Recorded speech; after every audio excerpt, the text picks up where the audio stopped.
Shalom, all praises be unto Yahweh, Ba'ashem Yahushai, Ba'ashem Rachakodash. Damn, double honors unto the apostles and the bishop elders at Great Millstone who are well and who taught us his truth, man. And salutes unto the Arkham who continues to push the word in truth and in sincerity. And this is just going to be a quick hit video.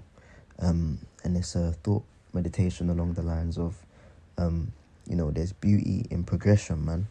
There's beauty in progression, right?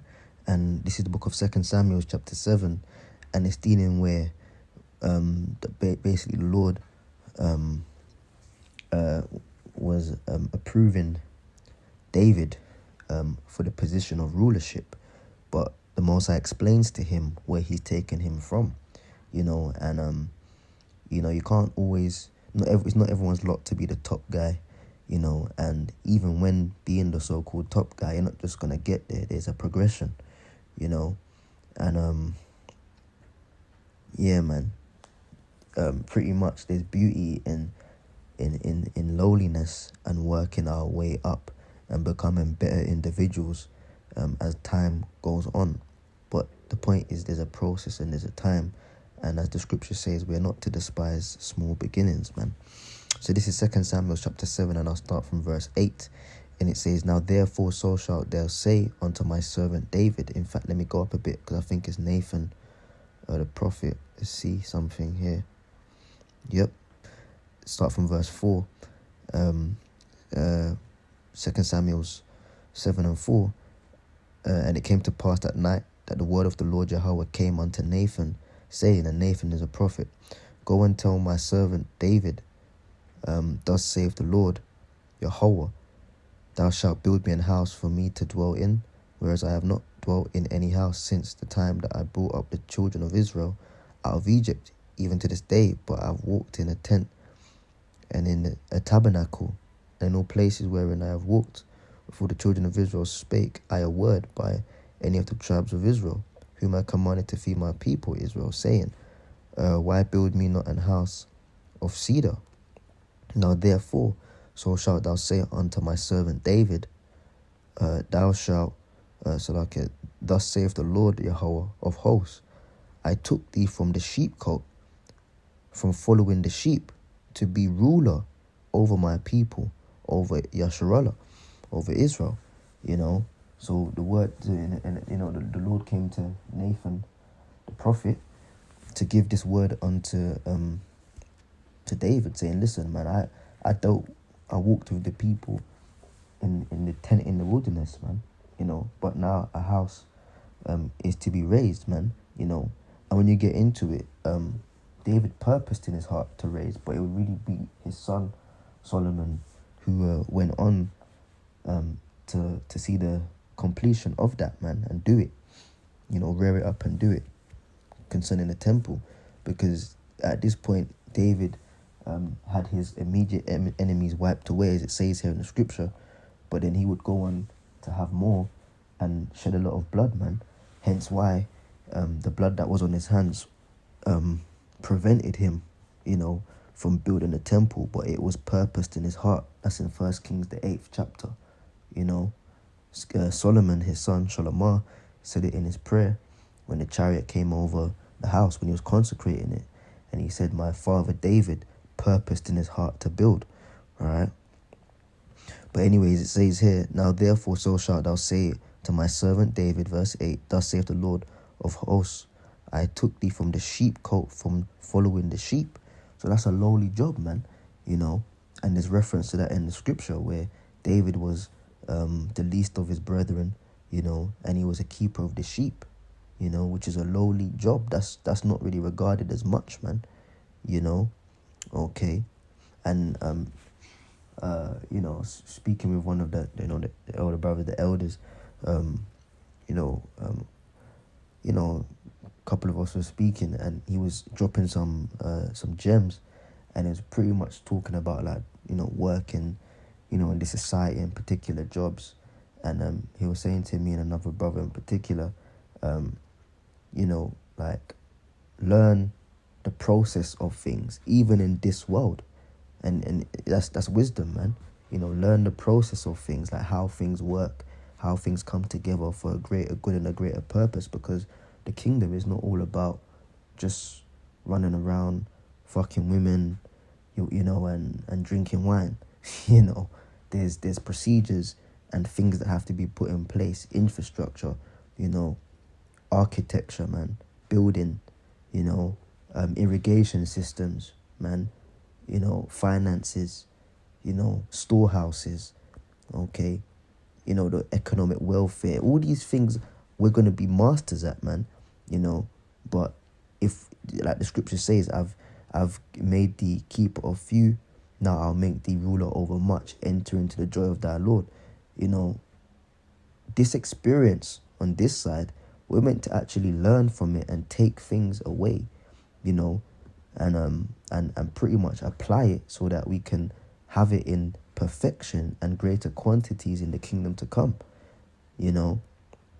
because guess what? This is hell, but it's a learning process. It's a learning curve, and we're meant to learn from this, man, like on the job, man, and the scripture says, see a man prudent in his work, he shall stand before kings.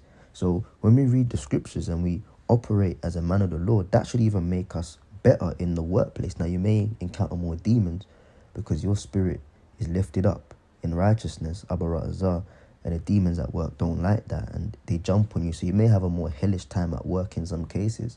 But where it concerns what you do and what you produce at the job, and how you operate and think and conduct ourselves, is usually levels and leagues above, because we're operating with the highest wisdom. So coming down to do any stupid little job that we do on planet Earth shouldn't be that hard, man, okay? But the point is, even in the lowly stuff, we can learn great lessons from that.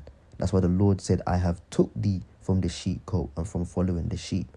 It's not that hard, man. Round up the sheep, give them the food, like give them the drink, the water to drink.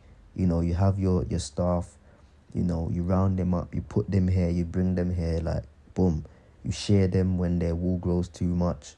It's not the hardest of jobs. It's not mentally challenging, It's a simple job of a lowly person. But there was much that was learned in that by David. Okay, from following the sheep to what? To be a ruler over my people, over Israel. But guess what? If he just was a ruler without having been a keeper of sheep, he probably wouldn't have had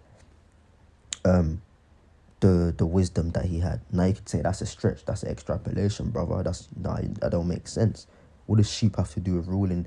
Yeah, well, you have to know how to guide, man, as a ruler, but small, simple, basic principles on sheep and shepherd level can be translated to king and people level, man. That's why David is a great king, man. The principal king under Yahushua. And by the way, in the kingdom, David will be king, man. All right? That's without David being king, first and foremost, and then the rest of the elect under him being kings, Yahushua can't have the title King of Kings and Lord of Lords.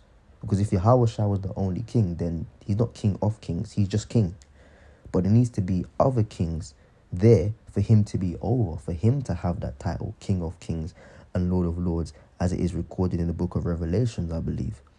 So David will be the head king in the kingdom, man. Okay, then you're going to have the rest of the elect as kings under him. But the ultimate king over David will be Yahushua. Okay, and then you've got the Most High, which is also king.